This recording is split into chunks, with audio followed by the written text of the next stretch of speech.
Oyez, nobles dames, gracieux enfants et prossénies. Je vais vous narrer l'épopée du vaillant roi Wedou et de son insigne porte-épice.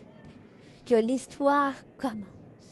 En l'an de grâce 1498, notre bon Sir-Louis devint roi du royaume de France, surnommé le père du peuple.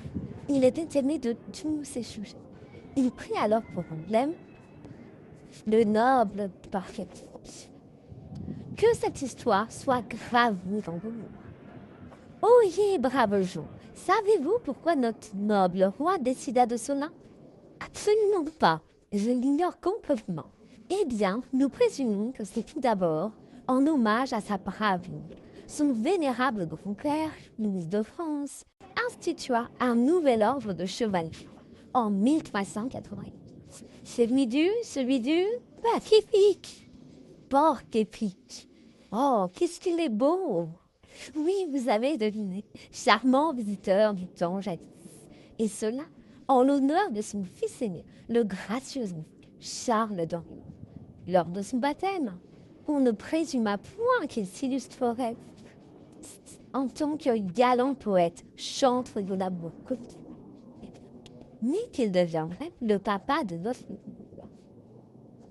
En feriez-vous de même pour rendre hommage à votre illustre lignée, les enfants? Oh, peut-être. Il se pourrait, oui. Mais il y avait une autre raison à sa décision. À notre belle époque du Moyen-Âge, rois, reines et illustres personnes avaient pour habitude de s'identifier à un animal afin de véhiculer une image de soi qui correspondrait à leur personnalité ou à un trait de morale qu'ils avaient pris pour guide et l'idéal. Mais me direz-vous, pourquoi ce frêle mammifère?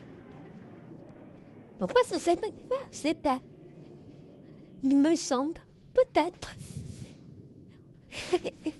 En effet, à voir sur ce fond sculpté, ce petit porc-épic, on ne tremble pas. Non. Un peu quand même. Eh bien, regardez de plus près. Regardez de plus près. Il y a de très picots. Vous voyez? Vous voyez ces noms picots?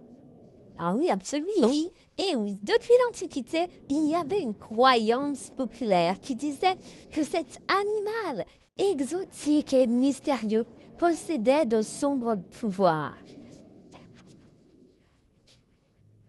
Belliqueux, il semblait pouvoir lancer ses picots acérés sur tous les ennemis qui l'attaquaient, lui et son bien-aimé royaume.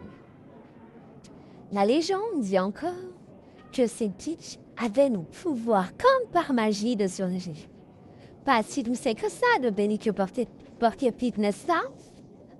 Ben non, bon, je trouve ça formidable. Mais ce n'est pas fini.